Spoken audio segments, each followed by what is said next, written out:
सुदामा गरीब आ गया,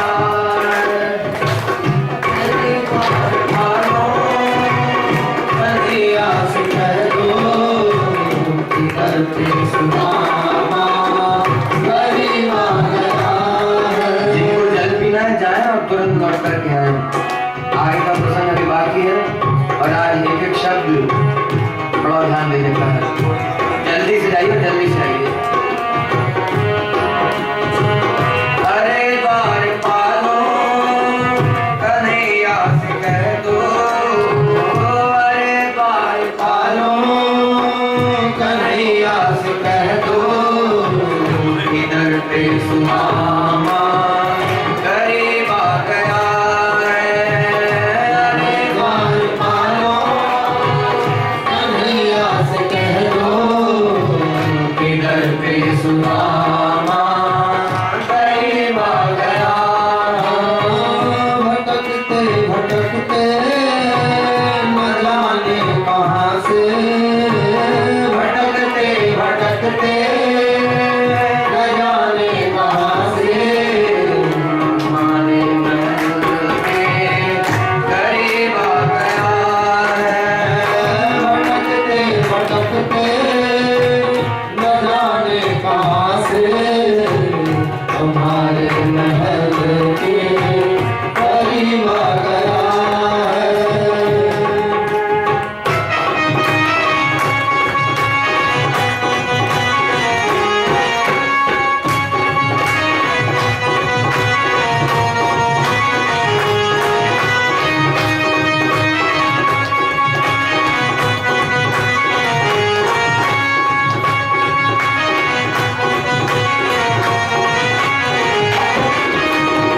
नसन पे है पगड़ी, नतन पे है जामा, बता दो कन्हैया को नाम है सुदामा।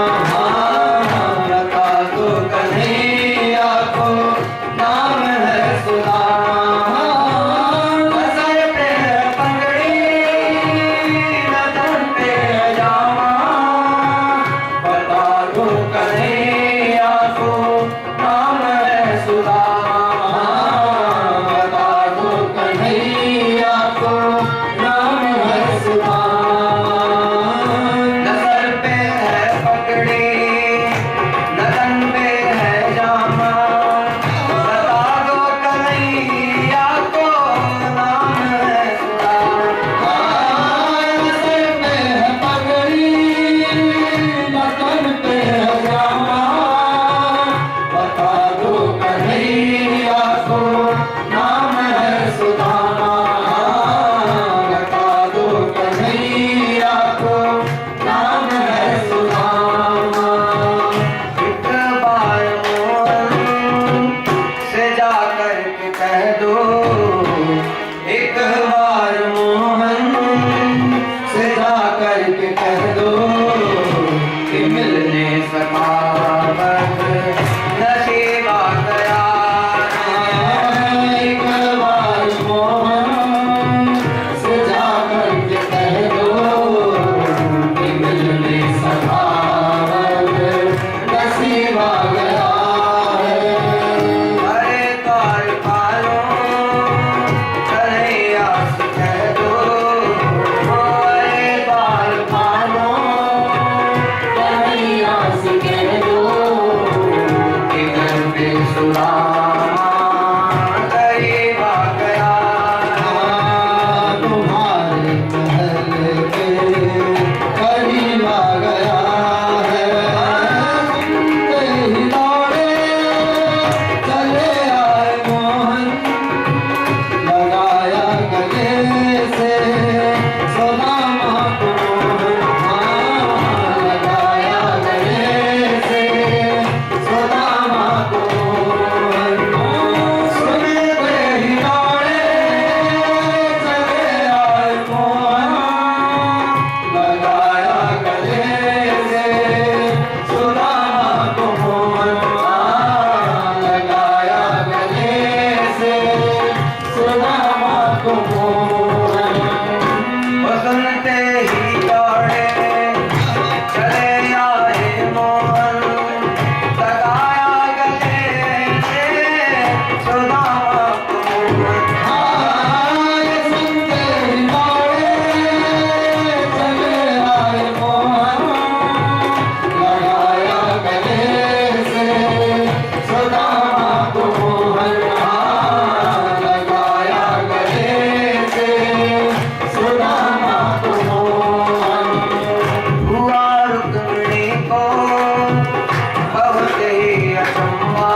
में जाकर के बताया भगवान को, सुदामा पधारे हैं, आपको अपना मित्र बता रहे हैं। भगवान ने सुना सुदामा, भगवान का श्रृंगार हो रहा था, कोई दुपट्टा लेकर के खड़ी हैं रानियां, कोई श्रृंगार लेकर के खड़ी हैं, कोई मुकुट लेकर के खड़ी हैं। भगवान का श्रृंगार हो रहा था। जैसे ही सुना सुदामा आए हैं, भगवान भागते हुए पहुंचे सुदामा के पास, जाकर के सुदामा को अपने हृदय से लगाया। बहुत देर तक भगवान सुदामा से चिपके हुए सुदामा को हृदय से लगाए, रो रहे हैं, आंखों से अश्रुधारा बह रही है। भगवान कहने लगे, सुदामा बड़ी कृपा की पधारे, इतने दिनों तक कहाँ थे, अब तक क्यों नहीं आए? भगवान लेकर के पहुंचे सुदामा जी को, सुंदर सुंदर वार्तालाप करते हुए अंदर पहुंचे, ऊंचे सिंहासन पर विराजमान किया। भगवान स्वयं नीचे बैठ गए और भगवान रुक्मिणी जी से कह रहे हैं, स्वर्ण का थाल लाइए, कलश में जल लेकर के आइए, हमारे मित्र पधारे हैं, इनके चरण पखारेंगे। रुक्मिणी जी जल और पात्र लेने के लिए पहुंच गई। इतने में भगवान ने हाथ लगाया सुदामा जी के चरण में और बड़ी जोर से धपक पड़े भगवान। इतना कष्ट क्यों? पैर में बेवाई फटी हुई है, रास्ते में चल कर के आए हैं, छाले पड़ गए, कांटे घुसे हुए, कितनी पीड़ा होती होगी ऐसे। भगवान रोने लग गए, भगवान की आंखों से अश्रुधारा चल रही है, अश्रु बिंदु टपक रहे हैं भगवान के। सुदामा जी के चरणों के ऊपर सुदामा जी से पूछ रहे हैं, भगवान मित्र अब तक कहाँ है, अब तक क्यों नहीं आए? इसमें मेरा ही दोष है, मैं जब से गुरुकुल से आया तब से आपको याद ही नहीं कि आपसे मिलने के लिए आया ही नहीं, लेकिन आपको तो आना चाहिए था ना। भगवान यही सब कहते जा रहे हैं और अपने अश्रुजल से सुदामा जी के चरण पखार रहे हैं।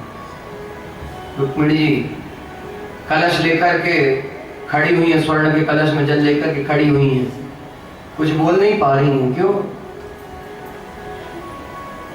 जिस आसन पे भगवान बैठते हैं, द्वारिकाधीश परम परमात्मा जिस सिंहासन पर बैठते हैं, उस पर इस दास को बिठाए कौन है, यही विचार कर रही हैं।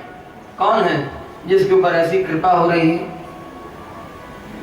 हाथ में कलश ली हुई है, जल लेकर के खड़ी हुई है, लेकिन ये ध्यान नहीं आ रहा हो तो भगवान की उस दशा को देख करके कि देखो तो भगवान का कैसा प्रेम है। सुना मित्र आए, कैसे मित्र हैं?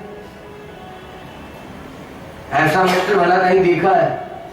भगवान द्वारिकाधीश पैर पकड़ करके बैठे हैं और रो रहे हैं।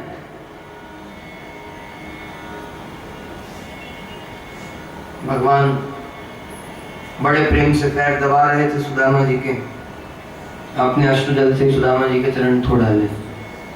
रुक्मिणी जी तो लेकर के खड़ी ही नहीं जल को। भगवान ने बढ़िया स्नान कराया, अभिषेक किया सुदामा जी का, सुंदर सुंदर वस्त्र धारण करवाए और उसके बाद भगवान ने रानियों को आदेश दिया, हमारे मित्र पधारे, स्वादिष्ट व्यंजन पवाने की तैयारी कीजिए। आज सुदामा जी के लिए, भगवान के लिए नहीं बना है, आज सुदामा जी के लिए बड़े स्वादिष्ट स्वादिष्ट व्यंजन बनाए गए और सुदामा जी को भगवान ने प्रेम से आसन पर विराजमान किया, अपने हाथ से पवाने लग गए। एक एक कौर तोड़ करके सुदामा जी के मुख में भगवान पवाने लगे। सुदामा जी भगवान के इस प्रेम को देख करके, भगवान की इस कृपा को देख करके गदगद हुए जा रहे हैं और भगवान की कृपा की सराहना कर रहे हैं। देखो तो कैसी कृपा। एक मैं दास हूं भगवान का, जो किसी लायक नहीं हूं। मित्र है तो आज तक कभी आया नहीं, वो भी पत्नी ने हट किया कि नहीं जाइए तब आया, मैं तो मिलना चाहता ही नहीं था। और रास्ते में जो विचार कर रहे थे आते समय, मन में जो चल रहा था वही सोच रहे हैं कि देखो कैसी बुद्धि है, मैं सोच रहा था द्वारिकाधीश मुझे भूल गए होंगे, अब कहाँ याद होगा, क्यों द्वारिकाधीश हो गए अब तो कहाँ मुझे याद रखेंगे।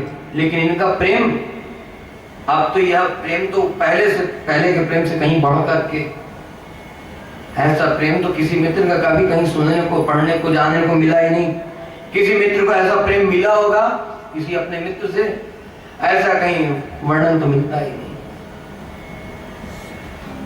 ऐसे कृपा की भगवान ने। सुखदेव जी कह रहे परीक्षित, सुदामा जी की आंखों से अश्रुधारा बहती जा रही है, भगवान के गुणों का स्मरण करते जा रहे हैं, भगवान की सौलभ्य, भगवान की सुशीलता, भगवान की कृपा वत्सलता देख देख करके सुदामा जी कुछ कह ही नहीं पा रहे। भगवान से कुछ प्रार्थना करना भी चाहते हैं लेकिन कहने की हिम्मत ही नहीं कर पा रहे, कुछ कहा जा ही नहीं रहा, हृदय कुछ निकल ही नहीं पा रहा, खाली मन में चिंतन कर रहे, सोच रहे। भगवान ने प्रेम से पवाया सुदामा जी को और उसके बाद भगवान साथ में लेकर के बैठे, सुदामा जी पलंग पर बैठे, भगवान बैठे साथ में। भगवान ने पूछना चालू किया, मित्र याद है गुरुकुल में हम और आप साथ में पढ़ा करते थे, याद है सब? हाँ याद है। और भगवान ने बहुत सी बातें पूछते पूछते सुदामा जी को याद दिला ही दिया। एक बार गुरु माता जी के आगे से लकड़ी लेने के लिए हम लोग वन में गए थे, याद है?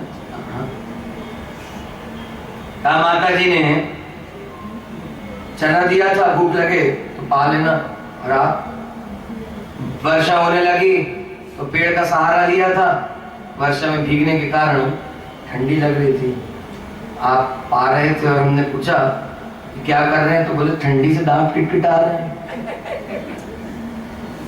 इतना सुनते तो सुदामा जी तो बिल्कुल होश को बैठे, देखो ऐसे दयालु कृपालु हैं। अब भी याद है लेकिन उलाहना नहीं है, तो प्रेम की बात कर रहे हैं, उलाहना नहीं दिया भगवान ने। और इस बात से दुखी हो रहे हैं सुदामा जी कि ये इनका ऐसा प्रेम है मेरे ऊपर और मैंने इनके साथ छल किया, इनको पवाया नहीं, अकेले ही पा गया, इनका हिस्सा भी मैं ही पा गया, कितना बड़ा अनर्थ कर दिया। सुखदेव जी कह रहे हैं परीक्षित, भगवान हाथ दबा रहे थे, कभी पैर दबा रहे थे, हाथ दबाते दबाते भगवान ने हाथ थोड़ा सा ऊपर बढ़ाया। अब भगवान पूछने लगे इतने में, मित्र एक बात बताइए, गुरुकुल से पढ़ करके निकले, विद्या अध्ययन करके निकले, उसके बाद मिलना हुआ ही नहीं, विवाह किया होगा आपने? सुदामा जी चुपचाप बैठे हैं और भगवान इतने में कहने लगे विवाह किया होगा तो बच्चे भी तो होंगे, घर में सब सकुशल तो हैं, अच्छा भाभी जी ने हमारे लिए कुछ भेजा कि नहीं ये बताइए। अब भगवान ने हाथ लगाया, बाजू में पोटली पकड़ ली, खींच करके निकाला,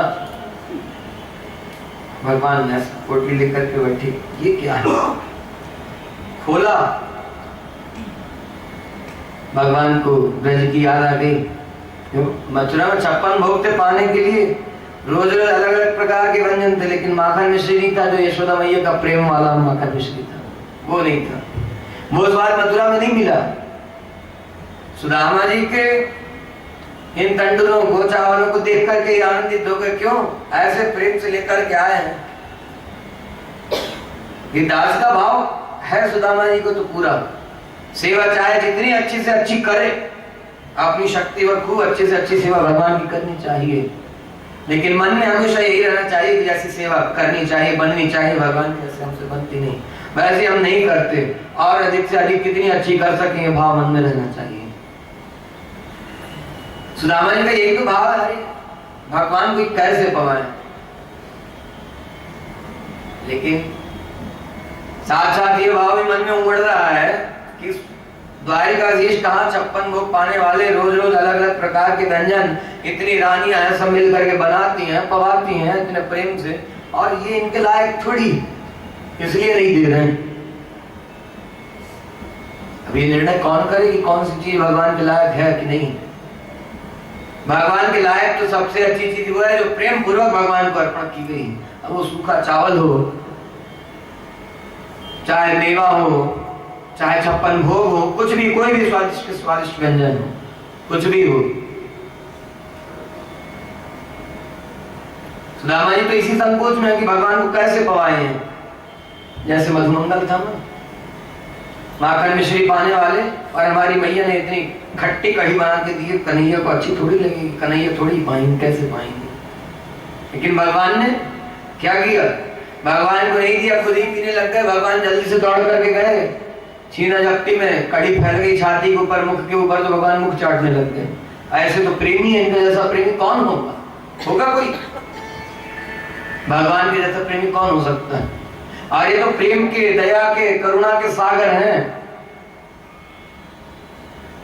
इस सारे संसार भर में जो प्रेम देखा जाता है, जो करुणा देखी जाती है, जो दया देखी जाती है, जो सौंदर्य देखा जाता है, जो सुलभता देखी जाती है, जितने प्रकार के गुण देखे जाते हैं, सब भगवान के गुणों की राशि का जो समुद्र है, उनमें से एक बहुत छोटी सी बूंद निकाल करके उसके भी करोड़ों भाग से सब में बांट दिया।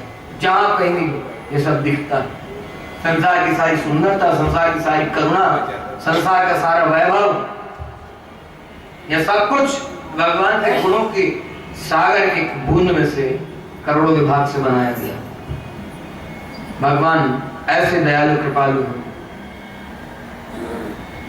भगवान ने निकाल कर एक मुट्ठी पाया, दूसरी मुट्ठी पाया, तीसरी मुट्ठी पाने चले तो रुक्मिणी जी ने हाथ पकड़ा, कहा स्वामी आप कहाँ रहेंगे, स्वयं कहाँ रहने का विचार किया है, जो सब कुछ इनको दिए दे रहे हैं। भगवान ने कहा रुक्मिणी ये क्या किया, कहा आपने रहने के विषय में शंका कर ली, कहाँ रहेंगे। कहा अरे हमारा स्थान तो हमारे दासों के हृदय में है, और दासों का हृदय जितना सुखदायक स्थान है रहने के लिए, वैसा सुखदायक तो कुछ भी नहीं। ये सब राजमहल इत्यादि, तो ये सब तो ऐसे ही है, इनमें वो आनंद नहीं है जो अपने दासों के हृदय में रहने में। और आप तो सदा मेरे वक्षस्थल पर, मेरे हृदय पर निवास करती हैं, फिर आपने कहाँ रहने की चिंता कर ली, क्यों?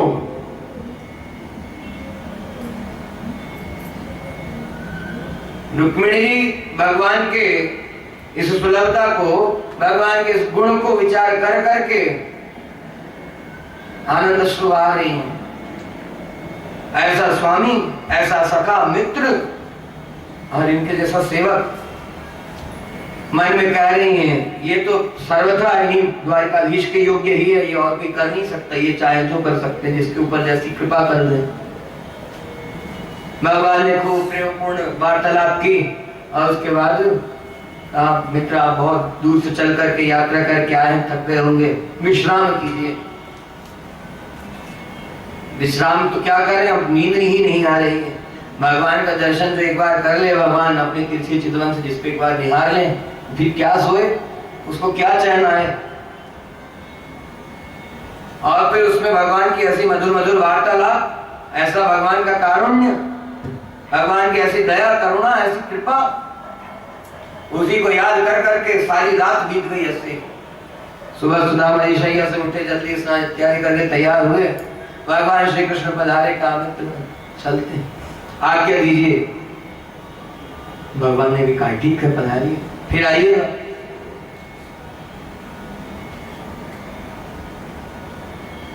रास्ते में विचार आया सुदामा जी के मन में कि सुशीला कहती थी बड़े दयालु कृपालु, सबके संकट उबारा करके कुछ तो दिया ही नहीं, इतनी दूर की यात्रा की। और फिर तुरंत क्या विचार आ रहा है, तुरंत विचार बदला, अच्छा वो नहीं दिया, क्यों? यदि कुछ दे देते तो उसी को संभालने लग जाते, उसके साथ संभालने सारा समय बीतता, भगवान की सेवा तो हो ही नहीं पाती, ध्यान स्मरण तो हो ही नहीं पाता। अच्छा हुआ नहीं दिया। भगवान की छवि का ध्यान करते हुए, भगवान के गुणों का ध्यान करते हुए पहुंच गए जहां गांव था। वहां पहुंचे, लोगों से पूछा भैया ये कौन सा नगर है। उन्होंने प्रणाम किया, कहा ब्राह्मण देवता आपके चरणों में प्रणाम करते, आइए आपका ही तो नगर है। अरे क्या उपहास करते हो, ब्राह्मण से, वो भी ऐसी अवस्था में, ऐसी वृद्धावस्था में ब्राह्मण से उपहास करते हो। कहा नहीं, अरे आपका ही तो नगर है, जिस ग्राम में आप रहा करते थे वही नगर तो है। सुशीला जी को मालूम हो गया था समाचार, सुदामा जी आ रहे हैं। आरती का थाल सजा करके, स्वागत सत्कार की तैयारी करके आगे आई, चरण छूने लगी। सुदामा जी ने कहा देवी क्या कर रही हैं, कौन है आप? कहा स्वामी आपकी सेविका सुशीला, आपकी पत्नी संगिनी सुशीला हूं। कहा सुशीला ये रूप कैसा हो गया तुम्हारा? कहा हम नहीं कहते थे द्वारिकाधीश के पास जाइए दर्शन भर कराइए, ये उन्हीं द्वारिकाधीश की कृपा ही तो है। कहा ये क्या है ये सब? कहा ये बताया उन्हीं की कृपा है सब कुछ। सुदामा जी तो देख करके दंग रह गए। हाँ मैं कहाँ पड़ा हुआ था झंझट में कि कुछ दिया ही नहीं, अच्छा हुआ नहीं दिया ये सब। क्यों? जब सुदामा जी शयन किए तो भगवान ने विश्वकर्मा को बुलाया फिर से। कहा हमारी ये द्वारिकापुरी बनाई है? कहा हाँ प्रभु। कहा इससे सुंदर इससे श्रेष्ठ होनी चाहिए सुदामा जी की पुरी, उनका नगर इससे सुंदर होना चाहिए, अभी जाइए। विश्वकर्मा ने सुदामापुरी बनाई ऐसी सुंदर कि अब द्वारिका के महल, द्वारिका की बिल्डिंगें, अट्टालिकाएं सब फीकी लगती हैं। और ध्यान दीजिएगा सुदामा जी ने फिर क्या कहा अपनी पत्नी सुशीला से।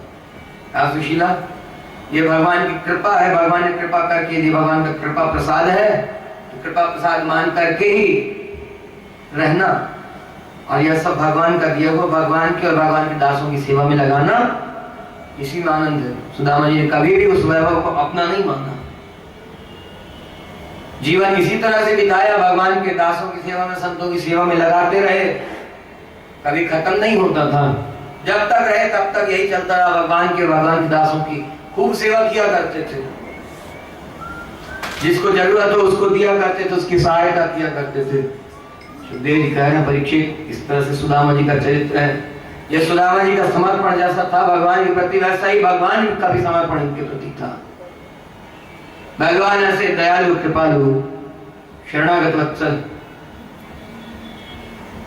परीक्षित जी के मन में एक शंका हो गई। सुदामा जी से पूछा गुरुदेव मन में बड़ी शंका हो रही है, इस शंका का समाधान शीघ्र से शीघ्र करना चाहिए, कृपा करके बताइए ये मन में जो शंका उड़ रही है। कहा क्या शंका हो रही है? कहा ये भगवान के सेवक, भगवान के भक्त जो हैं, भगवान तो राजसी वेश में हैं, सारे वैभव संपन्न हैं, और भगवान के भक्त ऐसी विपन्न अवस्था में, ऐसी दुर्दशा में रहते हैं, क्यों? और इसके विपरीत शंकर जी त्यागी स्वरूप में, ध्यान देना, शंकर जी त्यागी स्वरूप में, लेकिन उनके भक्त ऐश्वर्य संपन्न है, इसका क्या कारण है? अब ऐश्वर्य प्राप्त करने की इच्छा मन में किसी को उठ रही होगी तो फिर यहीं खो जाएंगे कि शंकर जी के भक्त ऐश्वर्य संपन्न है। नहीं, ध्यान रखिएगा, पूरी बात सुनिए, ग्रहण कीजिए। सुखदेव जी कहने लगे परीक्षित इसका कारण है बता रहा हूं, ध्यान देकर के सुनना। कहा भगवान विष्णु जो है ऐसे किसी के ऊपर जल्दी प्रसन्न होते नहीं, वो तो किसके ऊपर प्रसन्न होते हैं? जिसका उनके चरणों में अनन्य प्रेम है, अनन्य प्रीति है, उसके ऊपर रीझ जाया करते हैं, उसके लिए तो सबसे सुलभ है। बाकी जो सांसारिक वैभव इत्यादि चाहता है उसके ऊपर नहीं प्रसन्न होते हैं, उसको तो भगवान देते हैं तो बड़ी कठिनाई से मिलता है। और विपरीत इसके जो शंकर जी का भक्त है, जो शिव का भक्त है, जो शिव को भजता पूजता है, उसको इस सब प्राप्त हो जाता है त्यागी होते हुए। क्यों? क्योंकि उनको उतनी शक्ति भगवान की दी हुई है कि तुम्हारा भजन करके तुमसे जो कोई कुछ मांगे, तुम्हारी सामर्थ्य के अंदर हो तो देना, तो दे दिया करते हैं और प्रसन्न बड़ी जल्दी हो जाया करते हैं। और उसके बाद सुखदेव जी कहने लगे परीक्षित एक बार तुम्हारे दादा युधिष्ठिर जी ने भगवान से यही प्रश्न किया था, यही शंका व्यक्त की थी, तो भगवान ने कहा युधिष्ठिर जी मैं जिसका कल्याण करना चाहता हूँ, उद्धव जी के प्रसंग भी आया सम्मान, मैं जिसका कल्याण करना चाहता हूँ उसका सब कुछ हर लेता हूँ। अब वो बड़ा दुखी होता है, फिर धन वैभव इत्यादि प्राप्त करने का प्रयास करता है, मैं उसके प्रयास को विफल कर देता हूँ। ऐसे बार बार प्रयास करता है, बार बार प्रयासों में विफल होता जाता है। जो मेरा प्रेमी नहीं है, जिसकी मेरे चरणों में जिसकी भक्ति नहीं है, उसके लिए कह रहे भगवान सारे प्रयासों में विफल होता जाता है और अंत में उसको निराशा हो जाती है, सारे प्रयास करना छोड़ देता है और फिर कभी मेरी कृपा से मेरे किसी दास से मिल जाता है